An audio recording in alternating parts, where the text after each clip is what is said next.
There's a brand new report that's just out. Are you familiar with this sort of phenomenon before? You've followed cybersecurity for some time. Have you seen these hardware hacks? Yeah, I mean, David, look, this is a real problem. Supply chain threats are a serious issue. China's a leading actor in this space, and hardware hacks are a real thing, the real thing that does happen in the real world. These governments are looking to get in any way into government systems and corporate systems, and they're using hardware hacks, software hacks, and the like, whatever methodology they have available, and these are serious, and as Jordan said, insidious problems that really do exist. So if you're a company, how do you protect yourself? I mean, an awful lot of this stuff gets made in China as a practical matter.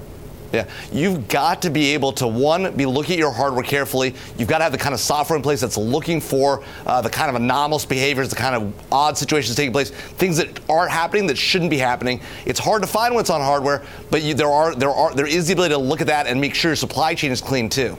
If this is the game that China's going to play, how can the U.S. play offense, not defense? Well, look, we have got to be out there, deterring Chinese activity. We know for years that China's engaged in the largest sort of intellectual property theft in history, stealing right out of the core of our economy. We also know that they're aggressively targeting our companies for hacking. We know the Russians are out there. We know the North Koreans, the Iranians are increasingly conducting destructive attacks. So we've got to make sure that as the government industry, we're working together, coming together, trying to stop these attacks. It's also worth noting, by the way, that we're talking about a couple of the most security-conscious companies in America that this alleged attack happened at, and they've denied this thing completely. So, this is going to be an interesting thing to see how it plays out because they've said this thing never happened.